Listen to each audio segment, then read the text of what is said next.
Hello बच्चों, नमस्कार। मैं हूं नारायण पटेल आपके अपने चैनल पर। यदि आप किसी भी प्रतियोगी परीक्षा की तैयारी कर रहे हैं, चाहे आप यूपी सैनिक स्कूल या फिर ऑल इंडिया सैनिक स्कूल या फिर आप विद्या ज्ञान प्रवेश परीक्षा या फिर किसी अन्य कंपटीशन की तैयारी कर रहे हैं, तो आपके लिए संविधान के लिए मैं 35 प्रश्न लाया हूं जो कि वेरी मोस्ट इंपॉर्टेंट है, जो बार बार परीक्षा में पूछे जाते हैं। उन्हीं को आज मैंने लिया है, तो आइए फटाफट इन्हें हम शुरू कर लेते हैं। देखिए, सबसे पहला प्रश्न है, हमारे राष्ट्रीय ध्वज में हरा रंग किसका प्रतीक है? तो यह है समृद्धि का। जो सफेद होता है वो शांति का है, जो केसरिया होता है वो त्याग और बलिदान का है। अगला प्रश्न आपके सामने है, कितने वर्ष के लोगों को वोट देने का अधिकार है? तो भारत में ये 18 वर्ष के जो बच्चे हैं, जो 18 वर्ष के वयस्क हैं, उनको देने का अधिकार मिल जाता है। अगला प्रश्न है, स्वच्छ भारत अभियान कब लागू किया गया? सभी को पता होगा, जब 2014 में जब बीजेपी की गवर्नमेंट बनी थी, तो प्रधानमंत्री नरेंद्र मोदी ने सबसे पहले स्वच्छ भारत अभियान की शुरुआत की थी। अगला प्रश्न है, राष्ट्रगीत वंदे मातरम के रचयिता कौन है? तो वंदे मातरम के रचयिता आपके बंकिम चंद्र चटर्जी हैं, क्योंकि वाह से यहाँ बंकिम चंद्र याद रखना है। अगला प्रश्न आपके सामने है, राष्ट्रीय ध्वज में स्थित चक्र जो नीले रंग का होता है, उसमें कितनी तीलियां हैं? वो होती हैं 24। अगला है, भारतीय संविधान में संविधान सभा के अध्यक्ष कौन थे? डॉक्टर राजेंद्र प्रसाद। अगला प्रश्न है, वर्तमान में मौलिक अधिकारों की संख्या कितनी है? वो संख्या है बच्चों 6। अगला है, स्वतंत्र भारत के पहले राष्ट्रपति कौन थे? ये थे डॉक्टर राजेंद्र प्रसाद। अगला प्रश्न, भारत का कौन सा राज्य संविधान की धारा 370 के अंतर्गत था, जो कि अब नहीं है? उसका नाम है जम्मू कश्मीर।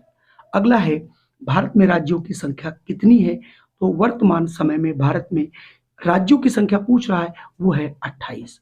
अगला है, भारतीय संविधान सभा की प्रारूप समिति के सदस्य कितने थे? कभी कभी आता है प्रारूप समिति के अध्यक्ष कौन थे? वो डॉक्टर भीमराव अम्बेडकर थे, लेकिन सदस्य कितने थे? वो थे 7। अगला है, भारतीय संविधान कौन सी नागरिकता प्रदान करता है? तो भारत में केवल एक ही नागरिकता मिलती है, वो है एकल नागरिकता। भारतीय संविधान बनाने में कितना समय लगा? वो था 2 वर्ष 11 महीने 18 दिन। अगला है, संविधान के मूल कर्तव्यों की कुल संख्या कितनी है? वो है इस समय 11। संविधान सभा ने राष्ट्रगान को कब स्वीकार किया? वो स्वीकार किया था 26 जनवरी 1950। अगला है, लोकसभा और राज्यसभा की संयुक्त बैठक की अध्यक्षता कौन करता है? वो करता है लोकसभा अध्यक्ष। अगला प्रश्न है, किसी राज्य के राज्यपाल की नियुक्ति कौन करता है? राष्ट्रपति। याद रखना है, संवैधानिक पद है ना। उत्तर प्रदेश का उच्चतम न्यायालय कहाँ है? ये है इलाहाबाद, जिसका नाम बदलकर प्रयागराज कर दिया गया, लेकिन अभी भी उच्च न्यायालय का जो नाम है वो इलाहाबाद के नाम से ही है। भारत का सर्वोच्च न्यायालय कहाँ है? दिल्ली में। याद होगा सभी को। मौलिक कर्तव्य यानी अधिकारों की सुरक्षा कौन करता है? वो है उच्चतम न्यायालय। प्रथम लोकसभा अध्यक्ष कौन थे? वो तो जीवी मावलंकर।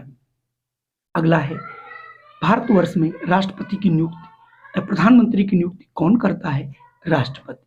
अगला प्रश्न है, उत्तर प्रदेश का प्रथम राज्यपाल कौन था? वो थी श्रीमती सरोजिनी नायडू। अगला है, सर्वोच्च न्यायालय के मुख्य न्यायाधीशों की नियुक्ति कौन करता है? वो है राष्ट्रपति। अगला प्रश्न है, भारत में हमारी सुरक्षा के लिए कितनी सेनाएं हैं? 3। जल सेना, थल सेना और वायुसेना। मिसाइल मैन के नाम से कौन जाने जाते हैं? इनका नाम है डॉक्टर APJ अब्दुल कलाम। वो आज हमारे बीच नहीं है, ये भारत के राष्ट्रपति भी रहे, और इनकी रचना भी थी विंग्स ऑफ फायर। कई और भी पुस्तकें हैं। अगला है, मानवाधिकार दिवस कब मनाया जाता है? तो ये मनाया जाता है 10 दिसंबर को। अगला है, अंतरराष्ट्रीय न्यायालय कहाँ स्थित है? हेग। अगला है, नगर पालिका का प्रमुख कौन होता है? मेयर। अगला है, राष्ट्रगान के लेखक कौन है? वो हैं रविन्द्रनाथ टैगोर। भारतीय संविधान कब लागू हुआ? 26 जनवरी 1950। पाकिस्तान का स्वतंत्रता दिवस कब मनाया जाता है? 14 अगस्त। भारत के संविधान के किस अनुच्छेद में अस्पृश्यता का वर्णन है? अनुच्छेद 17। संविधान की कुंजी किसे कहा जाता है? मौलिक कर्तव्य। भारत में संविधान दिवस कब मनाया जाता है? 26 नवंबर।